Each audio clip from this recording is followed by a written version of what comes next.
I would like to introduce the Dean of Public Affairs, Dr. André Plourde, who will introduce our guest speaker. Thank you.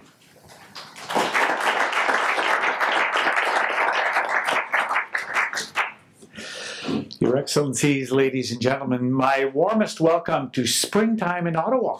Please join me in welcoming Ambassador Cho Hee-young.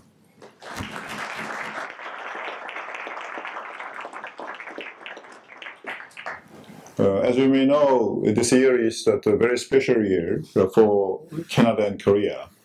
This year is the 50th anniversary of diplomatic ties between our two countries, and also 60th anniversary of signing of Korean War Armistice. And first, I'd like to express my deep thanks for your interest and concern about Korea and full support for the development of bilateral relations between our two countries. During my experiences in the past, I have learned something about Canada. Canadians, such as Canadians, comes from all over the world. And Canadians love and respect diversity. And Canadians are very generous and compassionate.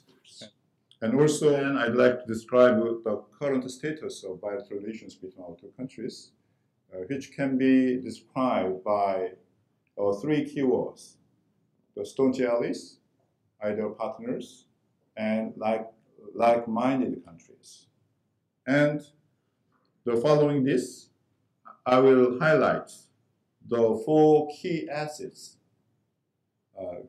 which have been and will be instrumental for further upgrading and enhancing our special partnership in the days to come.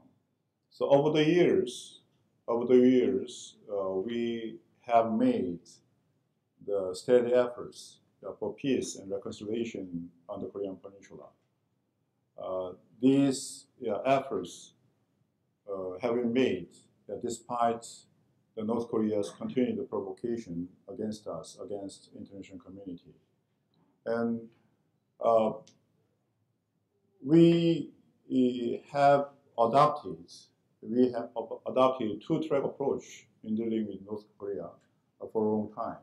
One is that to seek dialogue for peaceful resolution, peaceful solution of the nuclear issues or other North Korean issues. And also, we continue to put pressure North Korea to give up their nuclear arms program and also to stop the provocation against us. The question is, why do the Chinese tolerate this behavior, do you think, in this day and age, when they have so much at stake in relations with Korea, with Japan, with the United States? Why is it that they allow this little person to carry on in the dangerous, provocative way that he does? It may be better to ask the Chinese ambassador. Unfortunately. But I have been in China for 6 years, including Taipei, and I have been Taipei, Shanghai, and Beijing, and also I was director for Chinese affairs. So relatively, I have long been engaged in dealing with China. And then we have established diplomatic ties with China in 1992.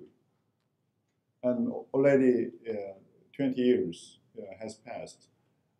At the initial stage of diplomatic ties between Seoul and Beijing, at the time, when I was in Shanghai and in Beijing, at the time, Chinese officers, Chinese diplomats were really reluctant to exchange or even a couple of words about North Korea with South Korean diplomats.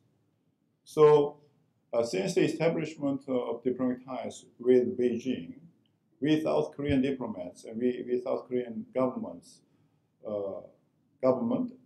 that have tried to persuade the Chinese authority that North Korean issue should be an issue also issue between Beijing and Seoul. But I think that their bottom line is that they may not give up North Korea as long as North Korea plays a role of a buffer zone in dealing with South Korea and in dealing with the United States military on the Korean Peninsula. So I don't think that they will continuously tolerate North Korea. So I think that they have their own judgment. And as for us, as for South Korean government and South Korean people, we think highly of the constructive role in persuading North Korea. So that's the main reason why that we try to do our best to further expand the scope, and the substance of the dialogue with Beijing. So I'd like to remind the Canadian friends that it is incumbent on both of us to fulfill our historical obligation in order not to allow the sacrifices of young Canadians in vain. So you have done a terrific and fantastic job on the Korean Peninsula. You have invested a lot on the Korean Peninsula for more than 6 decades. So this is provides very good momentum to look back our past and now, and then to take steps to develop strategic partnership, starting with the preemptive actions.